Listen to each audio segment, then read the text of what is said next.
Sábado de la 31ª semana del tiempo ordinario. El Evangelio es tomado de San Juan, capítulo 2, versículos del 13 al 22.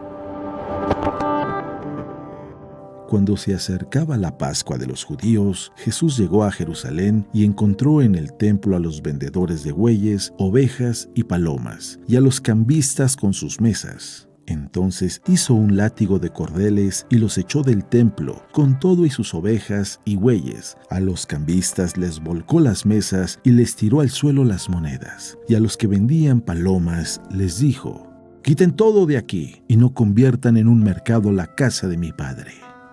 En ese momento sus discípulos se acordaron de lo que estaba escrito: «El celo de tu casa me devora». Después intervinieron los judíos para preguntarle: «¿Qué señal nos das de que tú tienes autoridad para actuar así?». Jesús les respondió: «Destruyan el templo y en 3 días lo reconstruiré». Replicaron los judíos: 46 años se ha llevado la construcción del templo y tú lo vas a levantar en 3 días. Pero él hablaba del templo de su cuerpo. Por eso cuando resucitó Jesús de entre los muertos, se acordaron sus discípulos de que había dicho aquello y creyeron en la Escritura y en las palabras que Jesús había dicho. Palabra de Dios.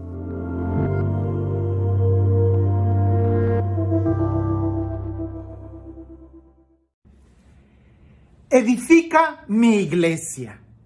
Fue lo que Dios le dijo a San Francisco, y él pensaba que se refería a la pequeña iglesia de San Damián.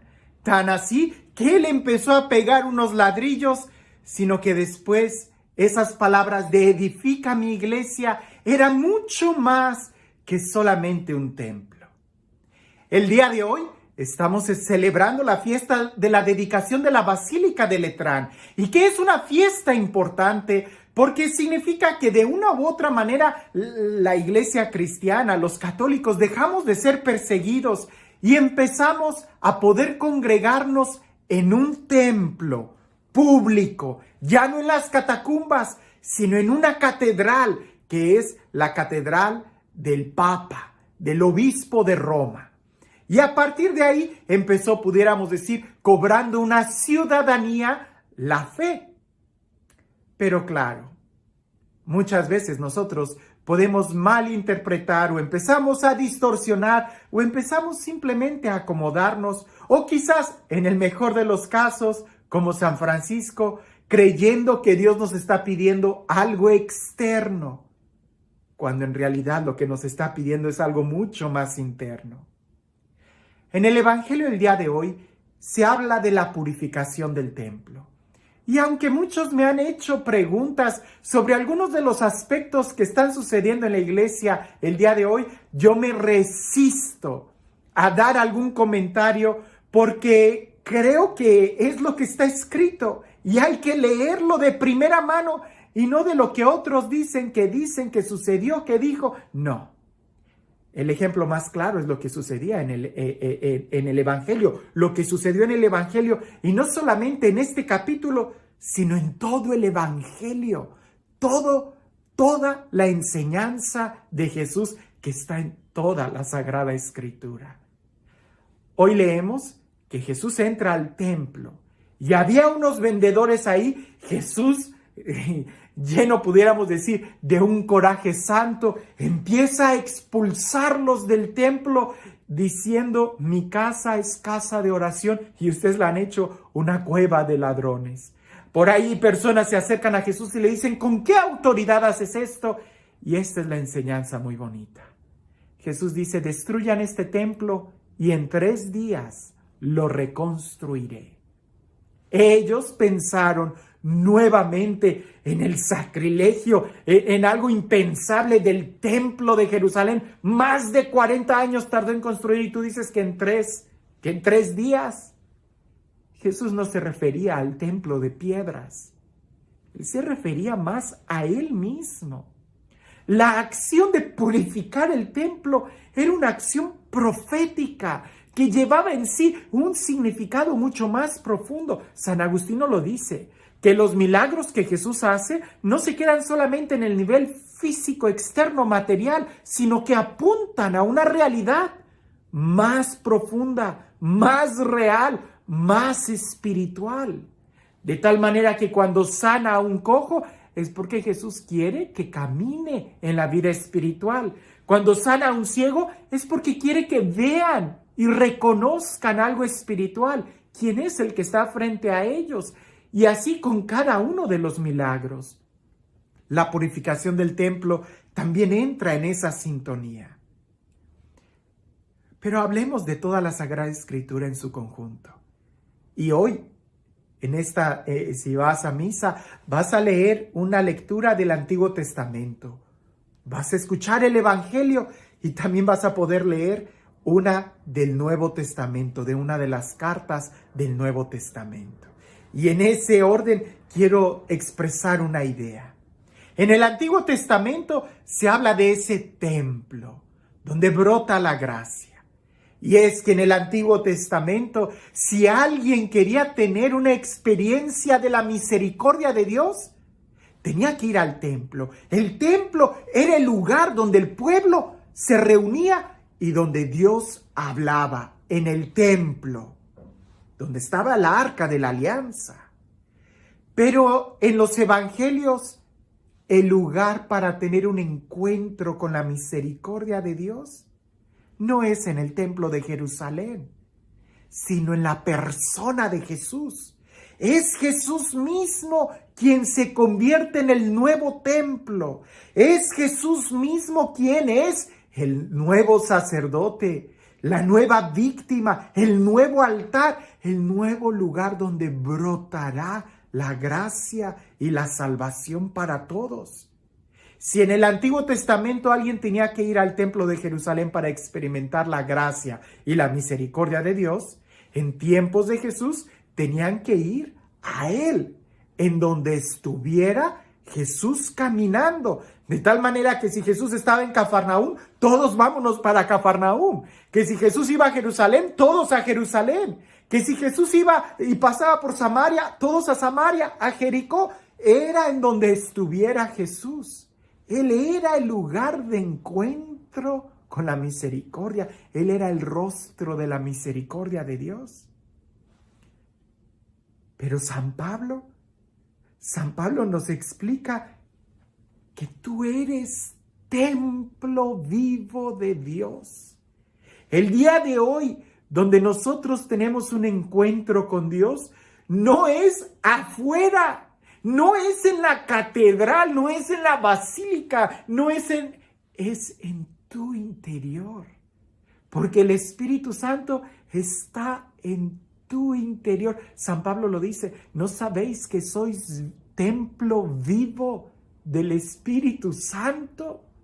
San Agustín también nos lo dice, él buscaba a Dios fuera y él lo encontraba adentro. Alguien pudiera decir, Padre, pero no es en el templo.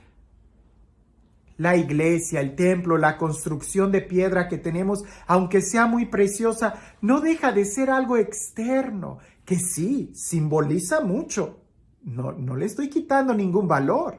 Simboliza algo mucho, es importante. ¿Por qué? Porque es el lugar en donde todos de manera pública nos podemos reunir y tiene gran valor y hay que cuidarlo.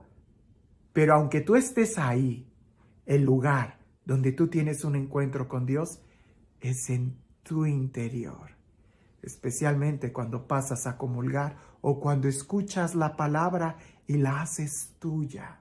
Es ahí donde se adquiere la dimensión de que tú te conviertes en un templo. Es ahí donde se adquiere la dimensión de qué es lo que Dios quería.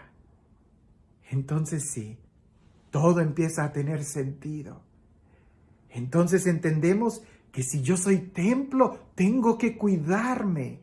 Y si mi hermano es también templo, tengo que cuidarlo más, mucho más que un templo físico. Así como San Francisco, que Dios le dice a San Francisco, edifica mi iglesia, construye mi iglesia. San Francisco creía que era la iglesia de San Damián porque estaba toda en ruinas y él empieza a pegar los ladrillos. No, No, con el testimonio de vida, Dios quería edificar, construir, limpiar otra iglesia, la iglesia de los hermanos pobres que estaban sufriendo. Y precisamente en tiempos de San Francisco de Asís, por ahí unos años más, unos años menos, podemos ver dos personajes que en otro momento lo he dicho y creo que hoy lleva esto a tu corazón. Lo subrayo, yo no hablo como un magisterio de la iglesia, yo no estoy hablando como esto tienes que... Estoy compartiéndote una reflexión mía, si te ayuda, tómala. Pero en aquel entonces hubo un personaje, Martín Lutero, ¿te acuerdas de él? Aquel alemán que hizo la Reforma Protestante y que se separó de la Iglesia Católica. Él, pretendiendo corregir al Papa y a la Iglesia en aquel entonces, hizo algunos actos públicos con una falta de caridad tremenda. En la catedral, pudiéramos decir que en aquel entonces era el Facebook y el YouTube, pegó unas sentencias de por qué él estaba en contra del Papa y de la Iglesia y de lo que él decía que se tenía que corregir. Algunas de las ideas se pudieran haber dialogado y pudiera ser que Martín Lutero tenía razón en algunos aspectos, pero en lo que sí no tenía naditita de razón es en la forma en cómo él procedió al externar sus ideas de una manera pública y difamando y criticando al Papa y a la Iglesia en general, a los obispos y a quien la representaba. Es decir, ¿la finalidad justifica los medios? No, se tiene que hacer con amor. Jesús nos lo dice en el Evangelio. ¿Cómo pretendes quitarle la paja al ojo de tu hermano cuando tú tienes una viga en el tuyo? Primero quítate la viga y después podrás ayudar a tu hermano. Pero pretender hacer algo público y difamar al Papa o a la Iglesia, al representante, a quien nos congregue. Caray, ¿qué es más importante, el templo o la persona? Algunos se preocuparon tanto por el templo y la persona y quien lo representa y la forma en cómo se ha hecho ha causado tanta polémica. Creo que el día de hoy es una fiesta para poder recordar la importancia no del templo exterior, sino del templo interior. Y más que preocuparnos, que hay que dialogarlo, más que preocuparnos por ídolos que estén en el templo o que imágenes que pudieran representar esto o aquello, más bien habría que preocuparnos qué ídolos tenemos en nuestro corazón, porque de lo que está lleno el corazón es de lo que va a hablar la boca y de qué manera vamos a hablar. Más bien deberíamos de preocuparnos de que nuestros corazones estén llenos de Dios y entonces sí, en el templo se honrará a Dios. Así como tenemos a Lutero, a Martín Lutero, que él quizás su idea era buena, pero la forma en cómo la hizo no. Tenemos a San Francisco de Asís, que él también se dio cuenta que en aquel entonces la iglesia era muy rica, así como Lutero se dio cuenta. Él se dio cuenta que quizás los altos jerarcas de la iglesia no vivían muy bien. Pero San Francisco jamás dijo nada, mucho menos públicamente, en contra de alguien. Lo que él hizo fue quitarse todos los ídolos interiores y vivió en una absoluta pobreza. Vivió el Evangelio y ahí es donde se purifica el templo, primero por dentro. Ay, porque si queremos juntar varias personas que nos ayuden a limpiar nuestras iglesias, entramos en polémica desde qué tipo de escobas, trapeadores y detergentes vamos a usar. Pero cuando se trata de limpiar tu corazón, ahí sí, entra a tu cuarto, cierra la puerta y hacer un examen de conciencia. Que ahí es donde nosotros vamos a descubrir qué tanto estamos honrando a Dios en el altar de nuestro corazón. El día de hoy que celebramos esta fiesta de la catedral, del Papa, del Obispo de Roma, no celebramos un edificio, celebramos un acontecimiento, celebramos que la iglesia ya no sufre persecución. Pero ¿no será que ahora la persecución la tenemos entre nosotros mismos? ¿No será que ahora el obispo de Roma está siendo perseguido por nosotros mismos. Y más que eso también es muy externo, es revisar nuestro corazón. ¿No será que yo estoy persiguiendo la fe en mi corazón para acabarla, en lugar de dejar que crezca en mí el amor? Este Dios, el Dios del amor, el Dios de la vida, el Dios de la dicha, el Dios de la paz, el Dios que quiere que tengamos un encuentro con Él, el Dios que en el Antiguo Testamento nos dio un templo, que en los Evangelios nos da a su Hijo y que el día de hoy nos da a cada uno el Espíritu en nuestro interior, que sea Él quien nos bendiga, en el nombre del Padre, del Hijo y del Espíritu Santo. Jesús dijo una vez, el que esté libre de pecado, que arroje la primer piedra. Y cuentan por ahí una vez que había un hombre que tenía muchas dudas de fe y quería entablar un diálogo teológico con el cura de Ars, con San John María Vianney. Y que el cura de Ars le dijo, te voy a escuchar y voy a dialogar contigo todas tus dudas, pero antes confiésate. Y que aquel hombre decía, no, ¿qué tiene que ver la confesión con todos estos? Y el cura le dijo, primero reconoce tus pecados y luego dialogamos. Primero confiésate, primero confiésate. Total que aquel hombre, al ver que el cura de Ars no le iba a escuchar hasta que él no reconociera sus pecados, tuvo esa experiencia de humildad. Purificó su templo interior, se confesó y ya después el cura de Ars, San John María Vianney, le dijo, ahora sí, ¿cuáles eran tus dudas? Aquel hombre dijo, no, padre, ya todo lo he entendido. A veces nosotros tenemos ideas muy altas y diálogos y opiniones, pero cuando purifiquemos nuestro corazón y cuando sea nuestro corazón el que esté libre de ídolos, entonces te darás cuenta que no todo es como pareciese que es. Cuando primero nos quitamos la viga de nuestro ojo y esa viga de orgullo, de vanidad, de soberbia, de prepotencia, de arrogancia, de querer ser famosos. Y entonces te quedas así, con ojos limpios, puedes ver con mayor claridad qué está pasando con tu hermano.